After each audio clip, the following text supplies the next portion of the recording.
Can you please confirm that there was never a business license? Mr. Mayor just said again, business license. It wasn't a business license. It was a home occupation license. Can you please confirm for the residents online that there was never a business license for this property?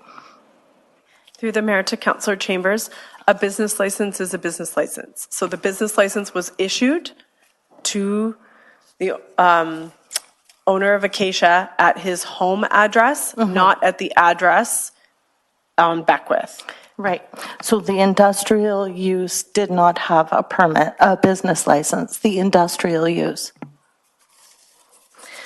Don't answer that. It's a bit of a question. I'm just going to carry on. I do appreciate that you have looked from other places, but I also hear that you have not been successful in relocating your $1 million business and your employees. And, so, Council, this is the time for I'm not finished my question. This is the time for questions, not comments. So if you have a question, could we come to it more quickly, please? Thank you, Mr. Mayor. Please don't interrupt me again. Council, it's the chair's job to keep us on track to the agenda item, which is that right now it's questions, not comments. If you have questions, please phrase them in a question format. Thank you. I'm just wondering how we prioritize our complaint and our bylaw enforcement. As I'm aware, there has been several enforcements made on women with jam stands and other abilities, and they have been closed down. So I'm wondering why, after complaints, this is continued. That's what I'm asking. So, Council, we're wandering off. We have to be careful not to talk about other files, other circumstances for other people are not on this evening's agenda. I don't believe that the situation of the jam stands is on this evening's agenda. So let's focus. Thank you. I'm just referring to the complaint-driven bylaw system and how some things get enforced and some don't. And I'm interested in what the criteria is among council for the reason why some things get done and others don't. On that matter, I think people understand. Thank you, Mr. Mayor. Just let me finish, please. On that matter, council does not enforce the bylaws, it's staff. The council, our policy, enforcement is carried out by bylaw staff, which is operations. It's completely separate and shouldn't be part of this evening's discussion about this application. Thank you, Mr. Mayor. I'll finish with my questions. Are we aware that this use, we recently this term passed the agricultural plan, the food security plan, and the farmland trust motion, and all of those plans all seek to remove industrial uses out of our rural lands. Are we aware of this?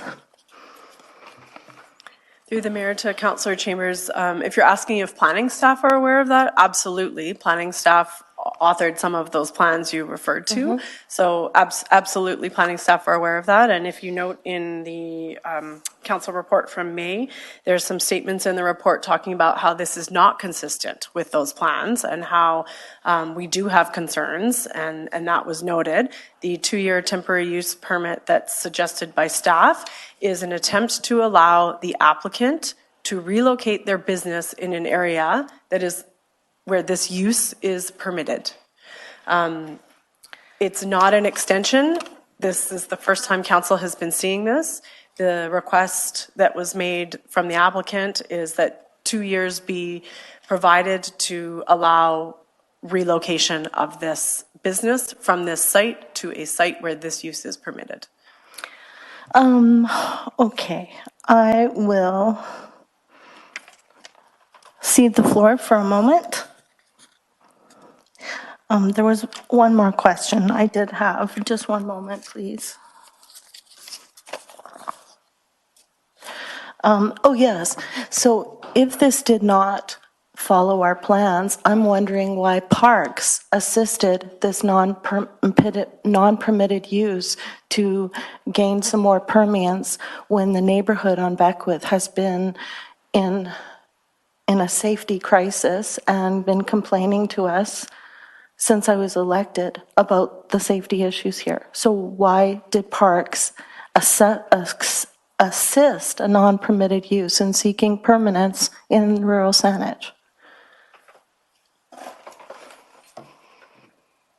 Through the Mayor. I'm going to come in on this one. Once again, that is not a topic that's germane to this item. If you want to ask those questions about staff, bylaws and parks, that should be taken offline. And I don't think it's reasonable, I'm speaking, please don't interrupt me.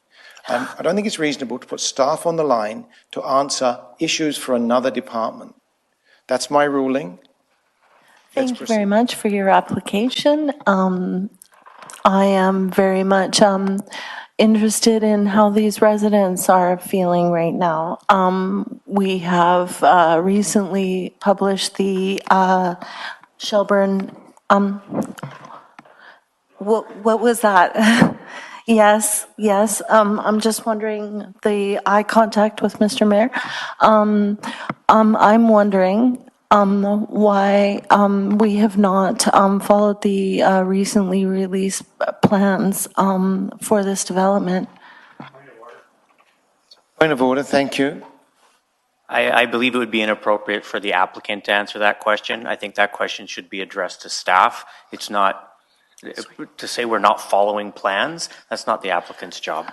Sorry, I'm tired. So I'm going to withhold, I'm going to support the point of order. Would you like to redirect the question, please? Thank you, Mr. Mayor, I would. Thank you, I will re-ask it, okay? Thank you, I'm very tired, and I'm wondering, it's very late, so if my words are not perfect, let's not judge them and come down my throat.